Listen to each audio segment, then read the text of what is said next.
from a seller who laughed in Rick's face. Is this a real offer or? That's a legitimate offer, yeah.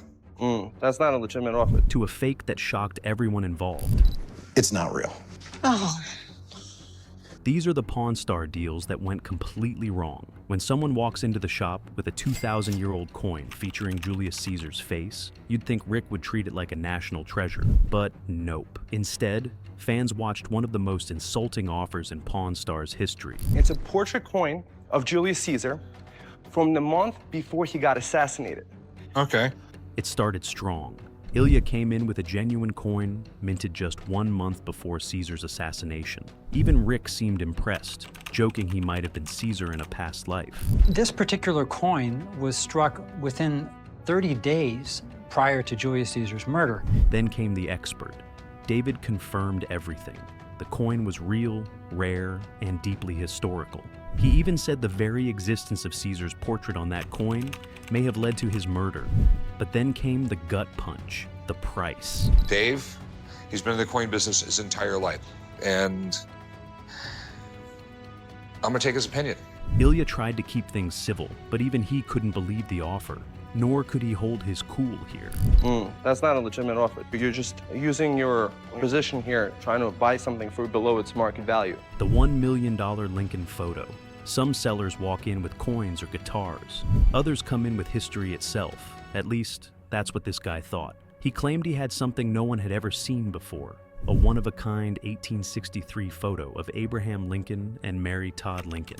Not just rare, impossibly rare. Picture of Mary and Abraham Lincoln from, I believe, 1863. I thought Abe only took photos by himself. What are you talking about? Oh, he's right about that.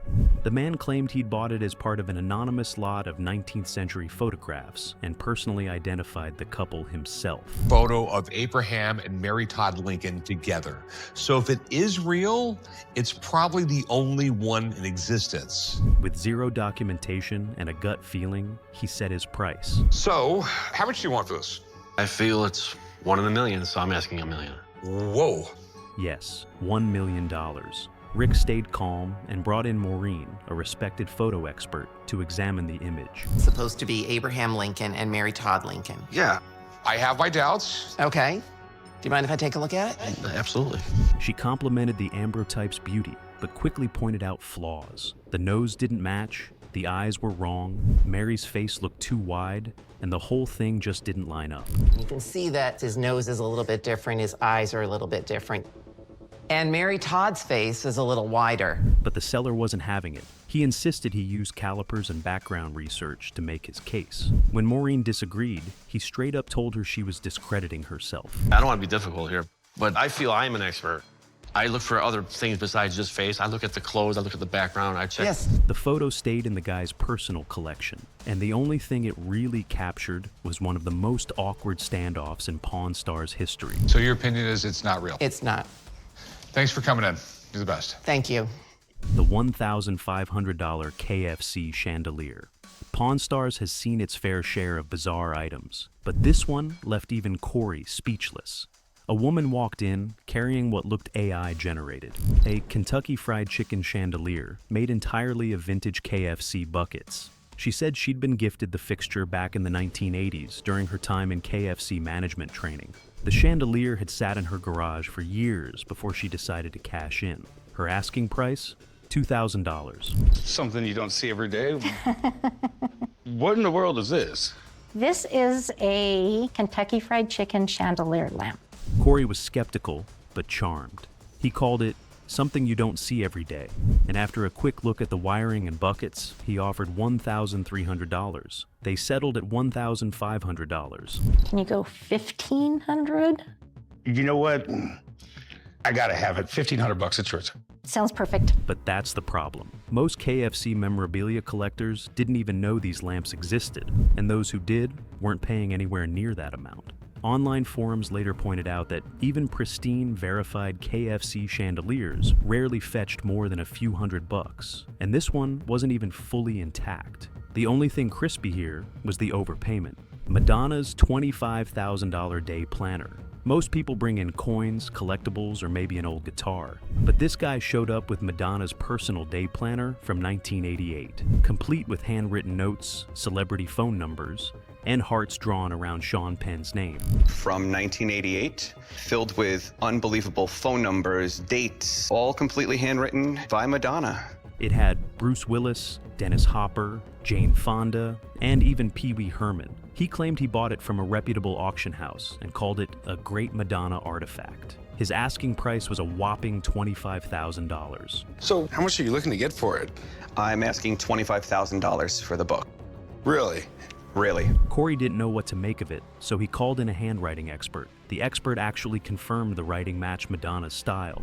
Lowercase letters, consistent Isis and R shapes, all checked out. He said it was legit and estimated its value between $10,000 and $12,000, but the seller was not having it. Heard my guy say 10 to 12. I'd give you like $4,000 for it. It's insulting, to be honest with you. It's worth a lot more than that.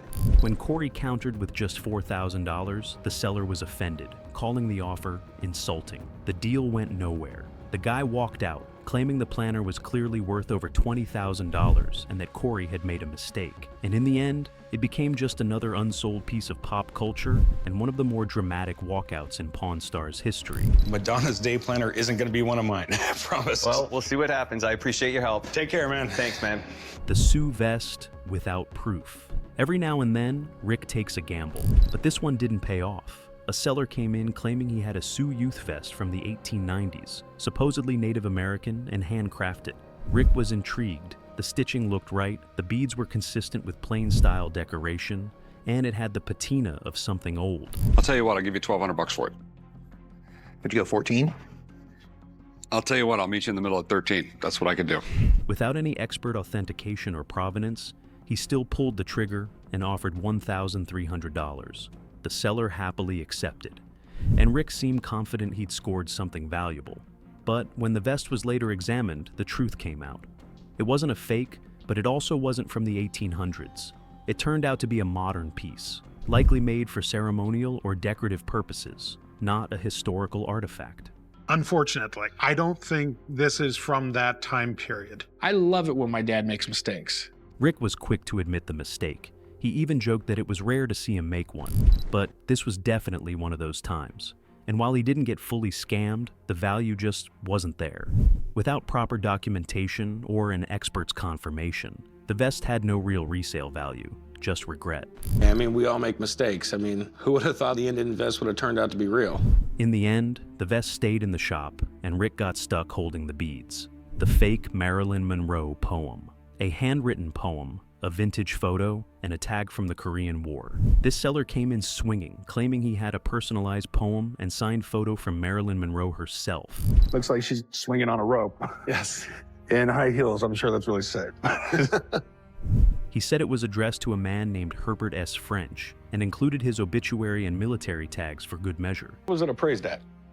It was appraised at $48,000. But the price tag was a hopeful $48,000 based on an appraisal from a decade ago, though he had no paperwork to prove it. Mind if I have a buddy of mine come take a look at it? He works for PSA. They're one of the most reputable signature people there is out there.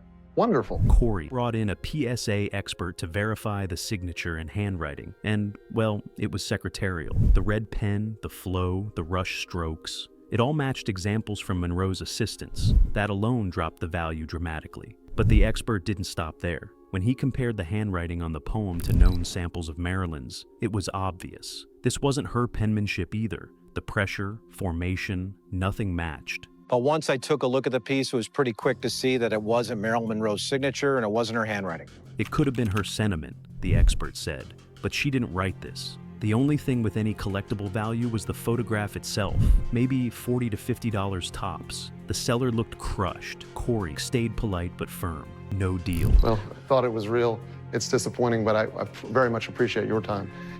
Have a nice day, man. Thank you very much. Thank you. What could have been a $48,000 payday turned out to be a $50 letdown. For a moment, it looked like they'd uncovered something personal from the queen of pop culture. Instead, it became a perfect example of how not to buy memorabilia without documentation. The $55,000 Wild West gamble.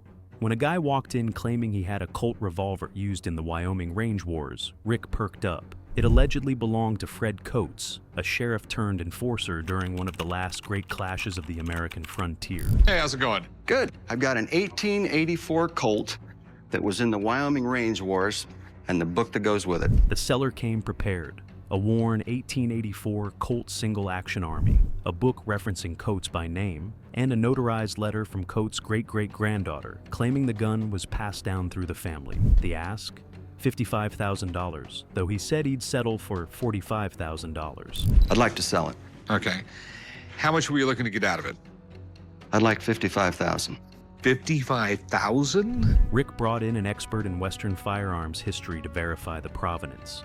The Colt factory letter was legit, but it only confirmed the model and specs, not the owner. The notarized letter was a whole other story. The handwriting was the same, but parts were filled out in 2 different ink colors, and the section referencing the gun looked suspiciously like an add-on. In the end, the expert couldn't verify the gun ever belonged to Fred Coates. Without clear provenance, it wasn't worth tens of thousands. It was just a weathered 1884 Colt with no confirmed backstory. I do not agree with anything the expert said. I've followed the ancestry, I've done it all. It goes right down. I mean, it just goes right to Fred Coates. Rick offered $1,500, based purely on the gun's condition. The seller turned it down and insisted the history checked out. But as far as Rick and collectors were concerned, a legendary story isn't worth much without proof. Yeah, I'm just not gonna be able to do that. I think maybe I'll see if I can maybe get some more provenance. The fake Beatles guitar. When a woman walked in carrying a guitar allegedly signed by all 4 Beatles, Lennon, McCartney, Harrison, and Starr, Rick knew this could be huge. Whoa, It's a Beatles guitar, all signed by the 4 of them. that's really cool. She claimed the signatures were real from 1964, and that the guitar had been passed down from someone tied to the Beatles' U.S. tour. I've had it for over 30 years, and I think it's a real deal, and I would like to sell it because I need the money. She'd had the piece for over 30 years and was now looking to cash in to the tune of $100,000. Rick was skeptical, but intrigued. A real Beatles-signed guitar from that era would be nearly priceless. I want $100,000. Your number's close to being in the ballpark. It really is. But things got shaky fast. Warwick, a rock memorabilia expert, immediately questioned the pen. The autographs were written in what looked like Sharpie, a marker that didn't exist until the 1970s. And while felt tip pens did exist in the 60s, signing guitars just wasn't a thing back then. Fans used autograph books. Rick brought in Steve, a top-tier autograph expert to be sure. He broke it down signature by signature, pointing out that Ringo's name lacked his trademark star, Paul's Love inscription didn't match known formats, and John's E was overly stylized. But what made this analysis particularly convincing is that Steve recognized the forger, a known faker who's been mimicking Beatles signatures for years. The verdict, not a single signature was real. Rick was crushed. The guitar, once a potential 6-figure deal, was worthless in the collector's world. To her credit, the seller didn't argue, just said she'd keep it and hang it on her wall. But for the shop, it was a hard reminder. When something seems too perfect, it usually is. I'm sorry. I am too. Okay. I would have loved to have bought it, but Well, no, I wouldn't want to sell it if it's not real. thanks for coming in. I'll just keep it, hang it on my wall. Okay.